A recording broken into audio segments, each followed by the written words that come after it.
तुमच्या बाबतीत कधी असं झालंय का की तुमच्या हातून एखादी चूक झाली आणि ती चूक सुधारण्यासाठी तुम्ही एखादा प्रयोग केला त्यावरती आणि त्याचं आउटपुट एवढं भारी निघालं की ती चूक पुन्हा पुन्हा व्हावी असं वाटतं?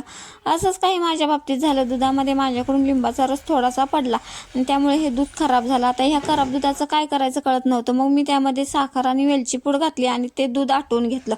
त्याचा जो पदार्थ तयार झाला ना, ते खूप छान लागला. टेस्टला सुद्धा भारी लागलं.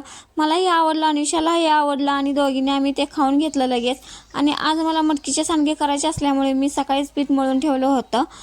अनुषासुद्धा आज स्कूलला गेली नव्हती कारण तिची तब्येत बरी नव्हती. नंतर मी हे सांडगे करायला घेतले.